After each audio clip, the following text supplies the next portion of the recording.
சொக்கநாதன் பெற்றெடுத்த பிள்ளையாராம்.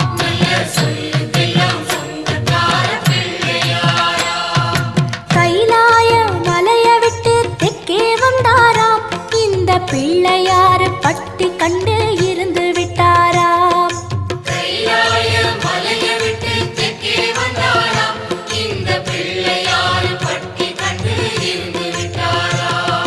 கணபதியார் வந்தாரம்மா, நம்ம உறவாக நின்னாரம்மா.